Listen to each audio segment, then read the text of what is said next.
Alrighty, so when last we spoke, we were discussing this little sheet of paper and we were discussing the meaning of that word frequency. Alrighty, and this is something we didn't talk about too much on the last video, but actually the funny thing is we've already been talking about frequency in some sort of way, because last week I showed you that crazy video about Anna Maria Hefeli. Remember that strange lady that sang in two different tones at the same time? Two different tones at the same time.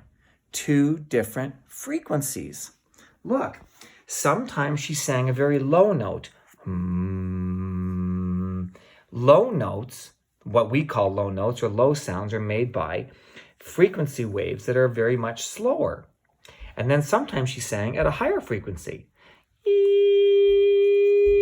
Right? What we interpret in our ears as higher notes or higher tones are made with a higher frequency, which means more up and downs in 1 second. Alrighty.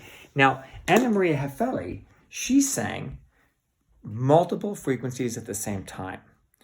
And I'm here to tell you that there are multiple frequencies in the air at all times. So, is that possible? Absolutely, it's possible. What I will attempt to prove to you tonight is that you already, on some sort of level, knew this was the case, and you already, in your own daily lives, work with this as the case. Because there are all kinds of frequencies of energy traveling through your air right now. I gave you an example of one months ago when I shot you with that air cannon, an extremely low frequency. But there are other much higher frequencies zipping around you right now. Several of them are coming out of my mouth right now. But there are other frequencies that your ears cannot detect and your eyes cannot detect, but they're still there in the air around you. All we need is a machine that can find those frequencies. Okay, so if that were true, what would that look like? Let's say there are frequencies around me right now, and maybe one of them is fairly low and one of them is much, much higher. What if I had a machine that could look for those? The machine might be something like this. The machine might have something like a filter of some sort that could basically filter out all the energy, all the sound or frequencies around it, all the energy waves around it, and it could look for only one certain type. What if my machine said, okay, I am a filter and I'm going to block out all the other frequencies, but I'm only going to look for one frequency, which is this shape. I want to have a frequency exactly like that. So I'm going to look around.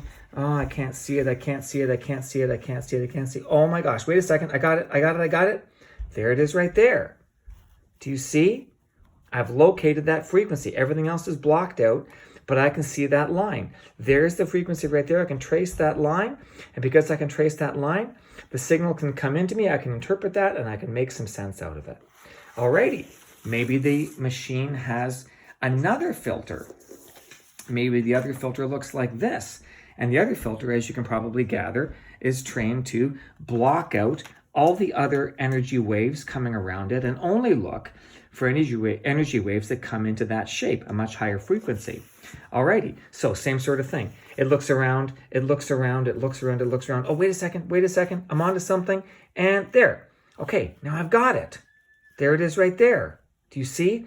There's the line right there. I can follow that line, and because I can follow that line, I can see the energy coming toward me. I can interpret that and make some sense out of it. Alrighty.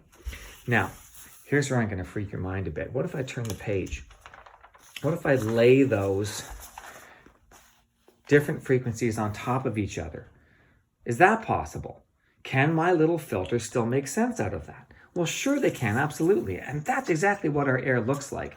Our air is vibrating at all times, all around us, with sounds and with other sorts of energy waves. Now look, this filter can do the same thing. It can search and search and search, and oh, wait a second, it's almost there. Do you see it? There it is. It has found the line.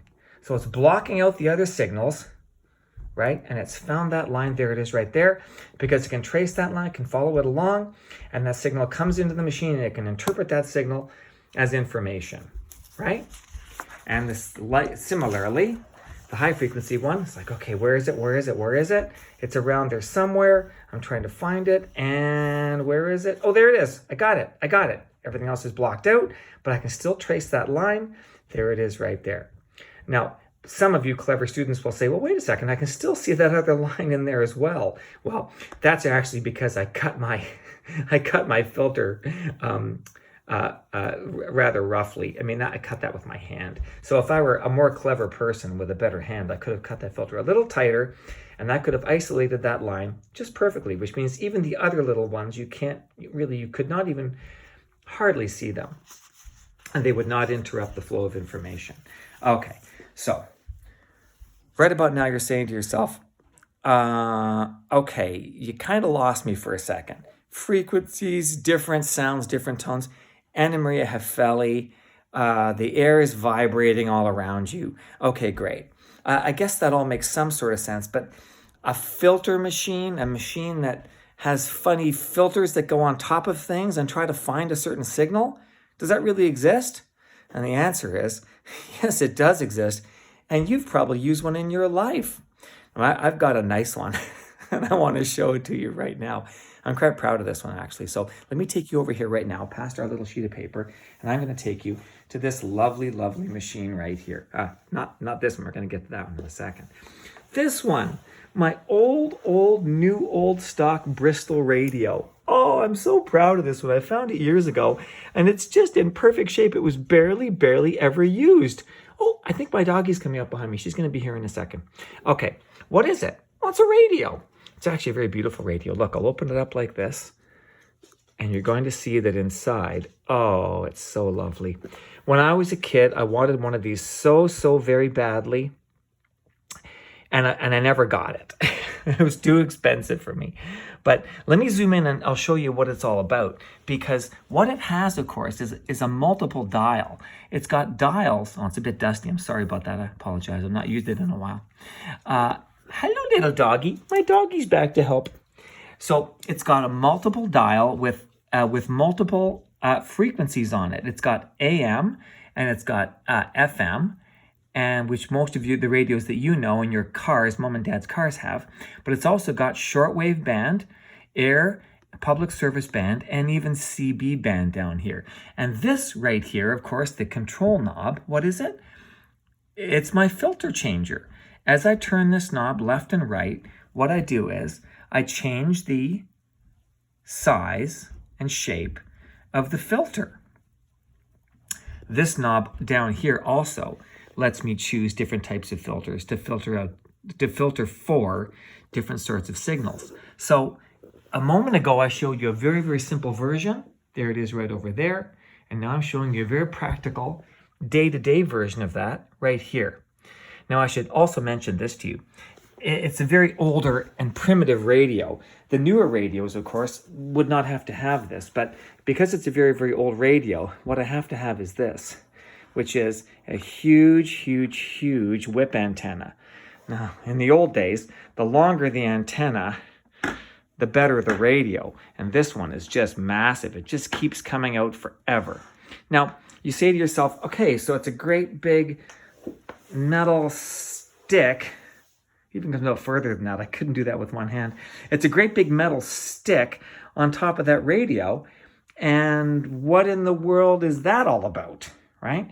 Well, what that's all about is gathering vibrations. So it's very hard for that little tiny box to do that on its own.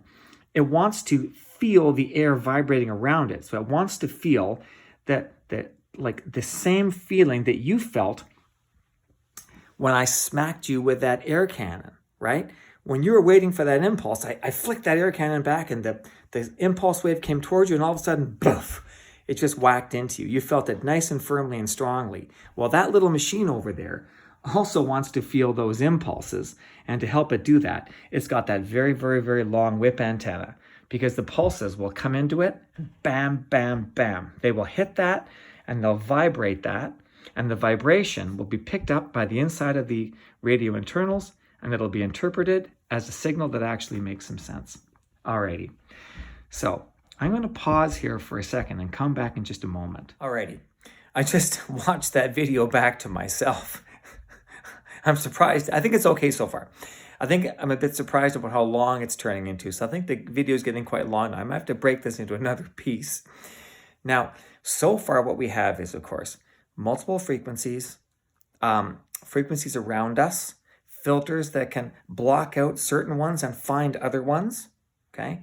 And we saw that in a very simple way, and then we saw it in a very practical way with that radio. Now, I think what I want to do next is, show you that radio in operation, but maybe not on this video. And the final thing I want to do is make some really cool vibrations and show how that radio can grab them. That's going to be the best part of the video, but I think I'm going to have to wait till next time. This is already quite a long video. So I will just tantalize you one more time with it. So when next I see you, I will turn this little honey bun on. And then I will introduce to you that little guy. And I think you'll find this one really fascinating. I think you'll laugh a lot at it because it's a neat little device. Kind of cool and kind of sad. But anyway, I've had a really fun time showing you this so far. I really hope you've enjoyed it. I'm looking forward to the next part of the video, but right now I'll have to say good night. Good night.